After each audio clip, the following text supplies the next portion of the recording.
Sergipe, Brasil. Hoje estaremos analisando um trecho do Evangelho segundo o Espiritismo, do capítulo 27, itens 5 a 8. É uma passagem de Marcos que Kardec inicia levantando duas perguntas, dois questionamentos. O primeiro é: se Deus conhece todas as nossas necessidades, por que haveríamos de orar pedindo-lhe que as supra? E o segundo questionamento é sobre a lei imutável, né? As leis imutáveis da natureza, do universo. Que é onde ele pergunta: será que nossas súplicas as poderiam derrogar, ou poderiam trocar essas leis, eliminar essas leis naturais, aqueles fatos naturais que estão programados em nossa vida, nessa atual vida, para que nós passemos a fim de aprendermos as lições do amor, da caridade e da fraternidade? Será que poderíamos alterar esses fatos que estão programados para a nossa vida? Bom, denota-se deste último caso que não poderíamos, né, nos deixar levar pelaquela tendência que há séculos e séculos vem ocorrendo, muito comum em todas as criaturas humanas, em todas as culturas humanas, que é a de crer que todas as circunstâncias da vida estão submetidas a uma fatalidade. Né? Está escrito e o que está escrito não muda. Será que é bem isso mesmo? Né? Então, quanto a isto, Kardec diz que seria nos tornar um instrumento passivo, sem discernimento, sem livre-arbítrio, sem desenvolvimento da nossa inteligência, da nossa razão. São aqueles casos nos quais certas pessoas estão acostumadas a dizer assim: ah, eu estou assim porque Deus quer, ah, aconteceu isso comigo porque Deus quis, e assim por diante, né? Hábitos arraigados que foram extraídos de maneira errônea, né, das escrituras, até de uma maneira interesseira, né? Utilizaram-se no passado de textos sagrados em diversas culturas para que interpretassem esses textos de forma errônea, para que as pessoas sentissem um Deus violento, agressivo, temessem a Deus, né? E colocassem as pessoas submissas a um poder religioso. Essas escrituras, parte de seus textos, sofreram forçosamente interpretações distorcidas, para que as pessoas submissas ficassem com medo da presença dos representantes de Deus na Terra, ou seja, os religiosos, os líderes religiosos, nas mais diversas culturas, nas mais diversas religiões. Né? Alguns exemplos de interpretações errôneas desses textos, equivocadas desses textos, está em diversas passagens de Mateus.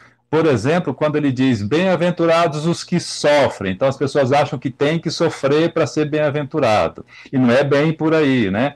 Ou em Salmos, quando ele diz assim: bem-aventurados os que confiam no Senhor. Pronto, entregue sua vida para o Senhor e deixa que tudo aconteça, que Ele resolve. Eu não preciso fazer mais nada. Vou cruzar os braços, ficar aqui deixando tudo, né? Aquela velho ditado e aquela velha frase de uma música muito conhecida: deixa a vida me levar, a vida leva eu. Também não é por aí. Passagem de Lucas, por exemplo, que quando Lucas diz: e aquele que não carrega a sua cruz e não o segue, não pode ser discípulo dele, né, de Jesus. E são inúmeras as passagens que as interpretações foram errôneas, até interesseiras para a dominação da população de um modo geral. A gente vê isso em Samuel, em Hebreus, em Tito, Tiago, Efésios, Atos dos Apóstolos, inúmeras passagens onde essa interpretação errônea foi colocada à população para que ela ficasse submissa à ordem pública, à ordem dominante, à ordem religiosa dominante. Até nas palavras do Mestre Jesus houve essa interpretação errônea, quando Jesus disse que seja feita a vossa vontade. Então, mais uma vez, bota na mão de Deus que Deus resolve. Peraí, não é bem assim, né? Nós estamos aqui encarnados, estamos vivendo neste momento para desenvolver a nossa inteligência, desenvolver as nossas capacidades intelectuais e morais. Né? Se a gente não pôr a mão na massa, se a gente não partir para a ação, se a gente não criar a vontade de resolver as questões da vida, sejam elas boas ou ruins, a gente tem que participar, a gente tem que agir, a gente tem que estar à frente da nossa vida, não vai rolar, não vai acontecer nada. Talvez até piore a situação. Né? Sempre aquela interpretação de, não, fique como coitadinho, que é melhor, que eu cuido de você, né? Das lideranças religiosas, mundo afora, do poder político, mundo afora, tiveram o intuito de dominar a massa, como eu já disse aqui, né? Dominar o vulgo, a população, para que esta, totalmente submissa, com medo de Deus, aquele medo da divindade, sem interpretar Deus como pai amoroso, carinhoso, né? Mas assim, um Deus que punitivo, um Deus que causasse males a todos nós, né? Então, interpretando Deus dessa forma, as pessoas teriam medo e lhe entregariam às representantes de Deus na Terra, os líderes religiosos e ao poder político dominante, as suas rendas, a sua riqueza, o seu trabalho, os seus esforços, o seu tempo, unicamente para se manterem no luxo e na luxúria. As pessoas trabalhariam, ficariam submissas, seriam semelhantes a escravos, para que o poder político, o poder religioso dominante ficasse no luxo e na luxúria. Infelizmente, a gente vê inúmeras passagens na história refletindo tais fatos, né? Registrando tais fatos. E digo mais, né? Ainda até hoje existem muito dessa postura em relação à população de um modo geral, né? Essa situação, causadora de insegurança, de angústia, que vem ocorrendo há milênios, vem ocorrendo, como eu disse, em todas as religiões, né? Hindus, egípcios, os godos, visigodos na Europa medieval, por aí afora. Né? E aí surge aquela questão nossa, né? A pergunta nossa. Eu pergunto e eu digo o que Kardec responde. Kardec afirma, aliás, né?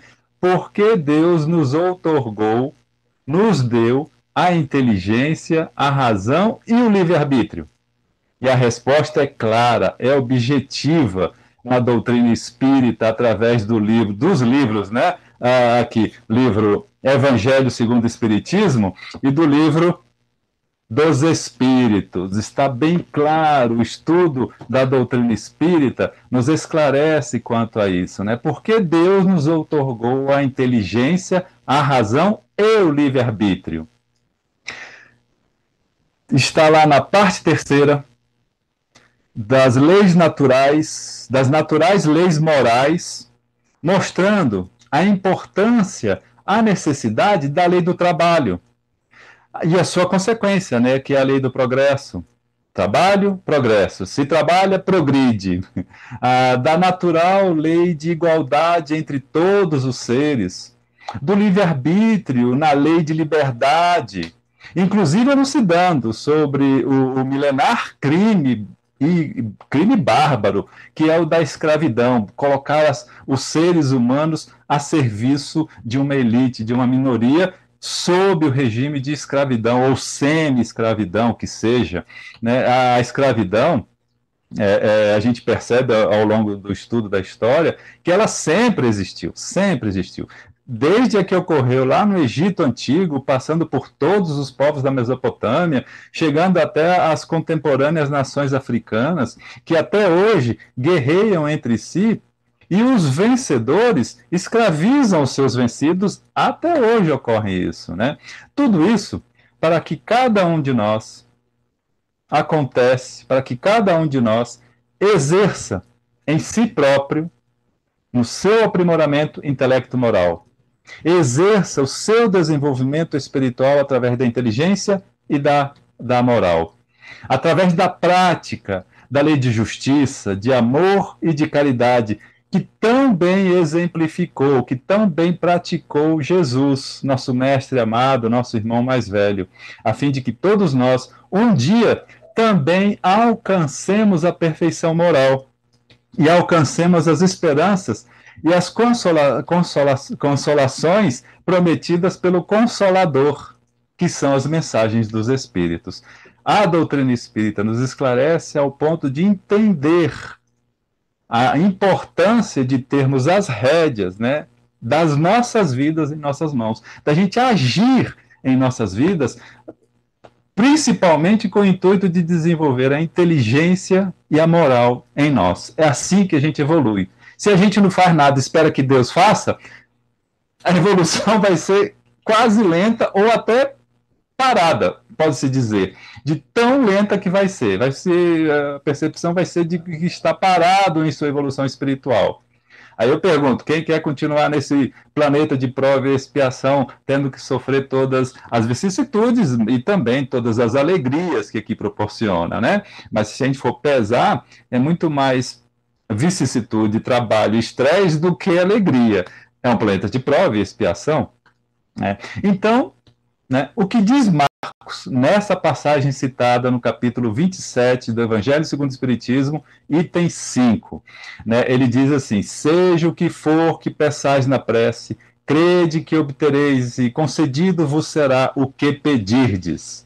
E Kardec nos esclarece: sendo livre o ser humano para agir, seus atos acarretam a si e aos demais consequências subordinadas ao que ele faz ou deixa de fazer. Há sim um traçado original. Há sim aquele roteiro de vida para esta vida e para todas as vidas que a gente já viveu e ainda vai viver. Um roteiro principal para as nossas vidas, um encadeamento de situações pelas quais necessitamos passar para desenvolver nossa inteligência e nossa moral, como já venho falando inúmeras vezes, denotando a importância desse desenvolvimento intelecto-moral na vida de cada um de nós, mas devido à iniciativa, ou melhor, o livre-arbítrio que cada um tem, o caminho que percorremos para seguir esse traçado original poderá ser longo, poderá ser curto, poderá ser largo, poderá ser estreito, poderá ser pedregoso ou poderá ser liso, poderá ser em boa companhia ou em má companhia, sinuoso ou reto e assim por diante. As escolhas somos nós que fazemos dentro da nossa vontade, dentro do nosso querer, né, dos nossos esforços, da gente agir perante a vida. É importante agir, estar sempre agindo em nossas vidas, atuante em nossas vidas. É para isso que nós estamos aqui encarnados, para atuar em nossas vidas. Seja lá qual for o tipo e a forma do caminho que escolhermos, a fatalidade, boa ou má, que nunca quebra a harmonia das leis universais, ocorrerá. Aí entra a passagem de Marcos, né? O importante é termos ciência em como encararemos cada um desses momentos da vida, sejam eles bons ou maus. Ou seja, como encararemos o roteiro para a nossa evolução nesta vida. Nos deixando levar pelo desespero, pelo nervosismo, pela tensão, ou conscientes de que esta vida é mais uma vida reencarnada, que a verdadeira vida é a vida eterna, é a vida do espírito, é a vida espiritual, que sim, se nos conectar aos irmãos de luz, através das preces, teremos mais facilidade em manter nossa tranquilidade, nossa lucidez, nosso equilíbrio, nosso bom humor em qualquer momento da vida, sejam eles bons ou ruins, pelos quais passemos. Então, é assim que, se nós nos esforçar para seguir o exemplo do respeito a todos os seres, de conduzir nossa vida nas práticas sociais benéficas, benéfica para toda a sociedade, de melhorias justas e igualitárias para toda a sociedade, que foram exemplos, inclusive, deixados por Jesus na vida em que ele esteve encarnado aqui, estaremos com toda certeza aprimorando o nosso ser espiritual na inteligência e na moral. Aí vem a passagem de Marcos nos orientando mais uma vez. O que então pedir em nossas preces? Sabedoria para escolher o bem proceder individual, familiar e social. Coragem para agir no caminho que escolhermos. E as energias benéficas de nossos irmãos de luz, aqueles irmãos mais experientes da vida que já alcançaram mais pureza espiritual, nossos mentores, nossos mestres, nossos guias, nossos anjos guardiães, para que em prática eles possam, né, através dos nossos sinceros desejos expressos na prece, eles possam, dentro dos nossos quereres, da nossa vontade, tornar mais acessível o contato entre nós e eles. A prece é isso, nos conectar, nos ligar aos nossos anjos guardiães, mentores, guias e mestres, aos irmãos de luz, ao nosso irmão mais velho Jesus, nos ligar ao Pai para termos mais tranquilidade e lucidez perante essa vida. É essa a função da prece. É isso que temos que pedir. E agradecer também, né? A prece serve para agradecer a Deus por mais esta necessária vida reencarnada, necessária para a nossa evolução espiritual, como parte evolutiva de nosso ser espiritual. E vamos aproveitar então para fazer a nossa irradiação para o mundo de pedindo ao Pai que todos nós, encarnados, desencarnados, orgânicos, inorgânicos, animais, vegetais, minerais e humanoides, percebamos a presença constante de Jesus em nossa vida, as presenças constantes de nossos mentores, mestres, guias, anjos guardiães, nossos irmãos de luz, sempre junto a nós, que percebamos o amor divino, a luz divina, a presença divina constante em nossas vidas, que tenhamos a paz, a harmonia, a tranquilidade e que esse mundo seja envolto na presença, tenha a consciência, tenha a percepção da presença constante do Pai, de Jesus e dos irmãos de luz, sempre junto a nós. Muito obrigado, Deus Pai de amor, muito obrigado, Mestre amado Jesus, muito obrigado, irmão de luz. E que sempre, Pai, acima de tudo, seja feita a tua vontade, porque a tua vontade é sempre o melhor para a nossa evolução espiritual. Que assim seja.